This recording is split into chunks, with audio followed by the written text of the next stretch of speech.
প্রিয় দর্শক, আসসালামু আলাইকুম। দর্শক, আপনাদের প্রীতি ও শুভেচ্ছা জানিয়ে শুরু করছি আমাদের আজকের প্রতিবেদন।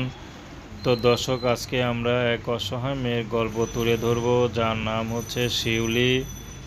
শিউলির জীবনে খুবই কষ্ট, কখনো বাবা মার ভালোবাসা পায়নি।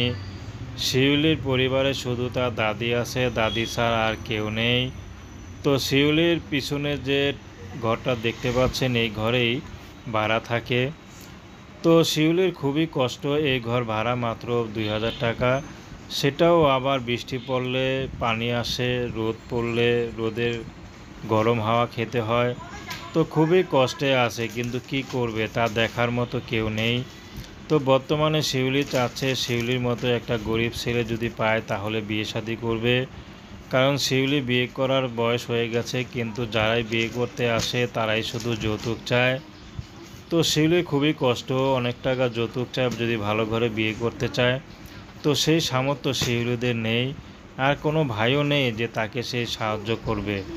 তো শিউলি চাচ্ছে যদি সব কিছু জেনে শুনে শিউলিকে বিয়ে করতে চায়, তার ঘরে যদি বউ বাচ্চাও থাকে, শিউলি বিয়ে শাদী করতে রাজি আছে। তো শিউলি যেখানে বিয়ে করবে শিউলিকে সেখানে তার দাদি বিয়ে দিবে। তো দর্শক, প্রেম ভালোবাসা সাহায্য সহযোগিতা বিয়ে শাদী করা একান্ত আপনাদের ব্যক্তিগত ব্যাপার। আসুন আমরা 5 ওয়াক্ত নামাজ পড়ি, সর্বদা দেশের সেবা করি।